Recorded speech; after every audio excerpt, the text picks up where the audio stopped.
Who brought the sauce? I brought the sauce. Who made the sauce? I made the sauce. Who got the sauce? I got the sauce. What's in the sauce? I am the sauce. Who brought the sauce? I brought the sauce. Who made the sauce? I made the sauce. Who got the sauce? I got the sauce. What's in the sauce? I am the sauce. Okay.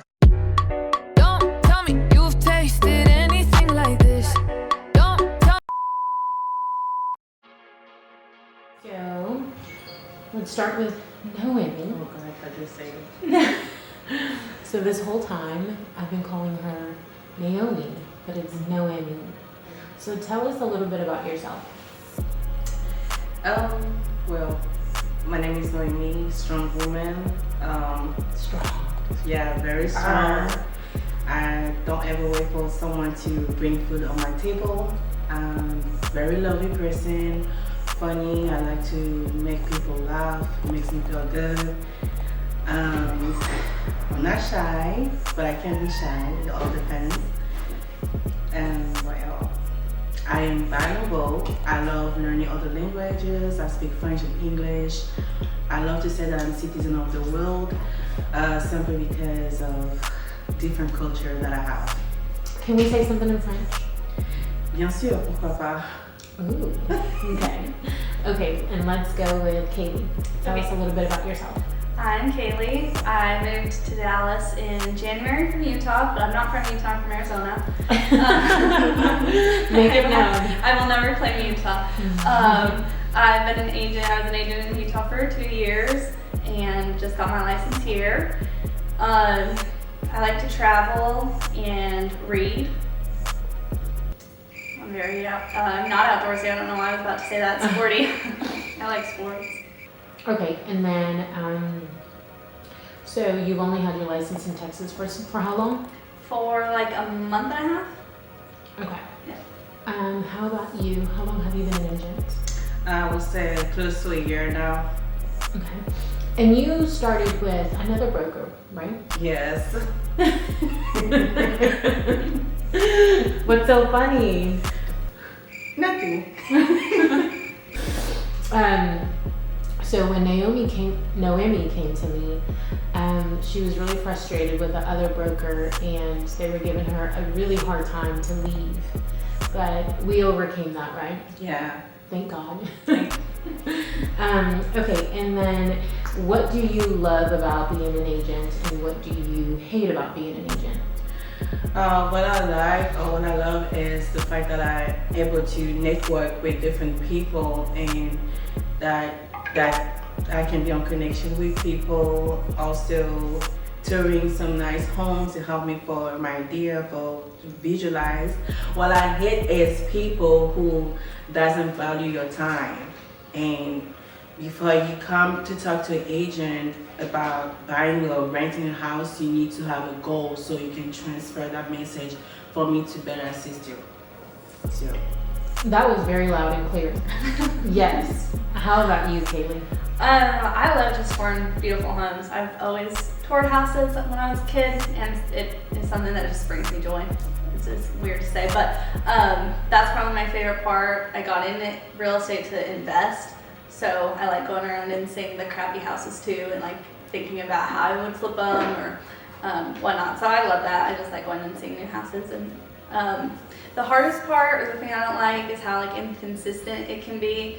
And like I think one thing that people don't really talk about too much is like you really are building like an entire business, and that can be kind of overwhelming, and your real estate classes like don't teach you any of that. So it's a lot of like learn as you go and learn by failure, which can be brutal sometimes. Hey, that's the reality of it. So yeah, that's good. Okay, and then tell me something that you've encountered that was funny or crazy while you were either touring a home or with a client. I would say when I went to make a seller sign his listing agreement, I had to bring my broker along with me because I was scared.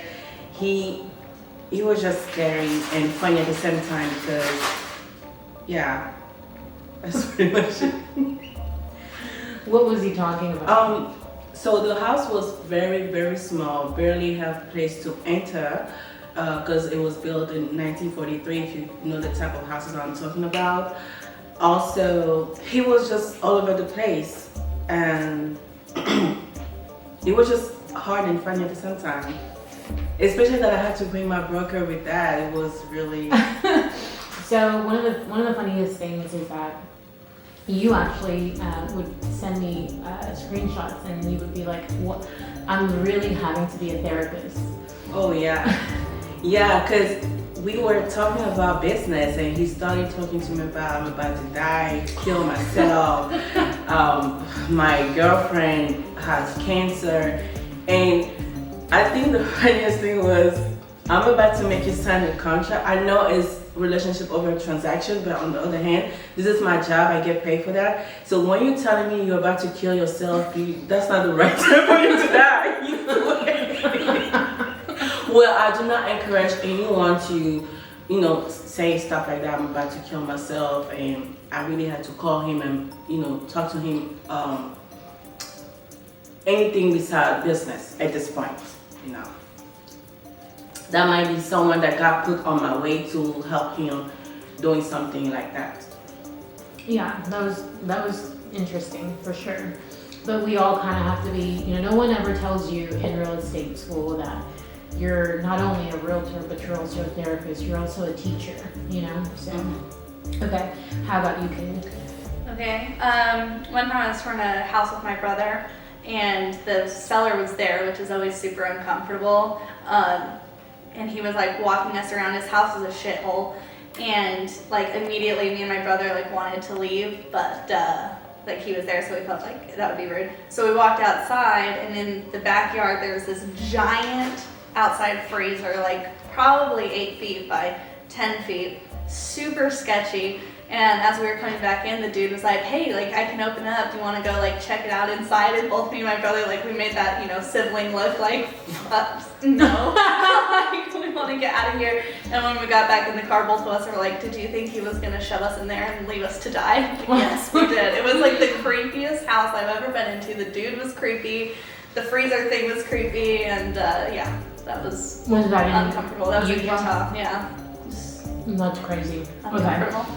And now, one high and one low, just in your real estate career. What was the question? Sorry. Can you tell me of one high moment and a low moment?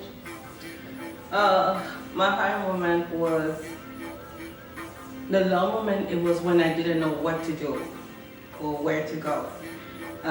What was the next step right after I got my license? It was so depressing. And the highest moment was when I went viral and I started receiving calls from people interested to buy houses. Oh, that's right, you did go viral. Yes. How many views do you have on TikTok? 5.4 million views. Got almost over 10,000 followers in the space of 6 days. But the coolest part was at least I got people interested, leads, people calling, asking questions, which is good. You want to get the emails and put them on Chime and follow up. Yes. And what is Chime? It's a system, lead generation, right? Yes. That who provides for you? My worker. Okay, and then who filmed that video? Was it? It was me. Yeah, she did. She actually got there in the house first, and you picked the house, right? Yeah. To tour, because we were touring houses together, and then she picked the house. She was there first, and when I entered, I was like, "What is this? You have to record me," and then yeah. What do you think went viral from the video? Like, what do you think was the it point? It's just the fact that it was not everybody had seen this before. It was so interesting and entertaining too, and I guess I wasn't accepting that the video would go viral.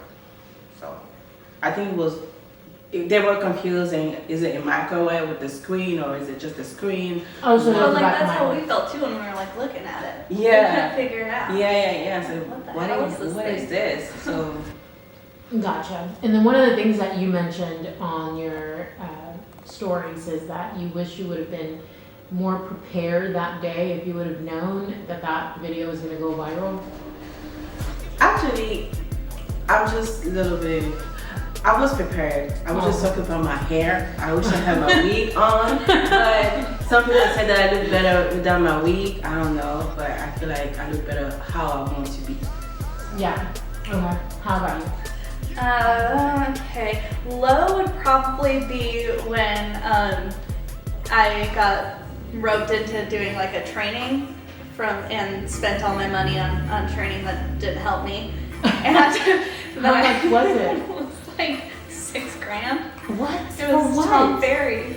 Oh. I did that like when I first started because like they get you. They're like, oh, like you don't have money now, but like if you could just sell one home, it's gonna pay for the whole training and you'll be fine, and then you'll get another home. And I was like, oh yeah, like makes sense. But then they don't tell you like you also need money to like make all your marketing stuff. So anyways, I paid for that, went broke, and then couldn't do anything because I had no money. I had training, but I had no money to do anything else. So that was a low. Thank God got out of that.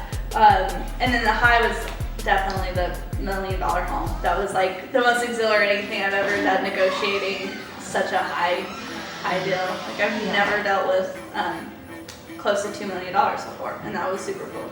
And the house is actually really cool. The house is really nice. It's really cool. Yeah. Yeah. So, okay, that's awesome.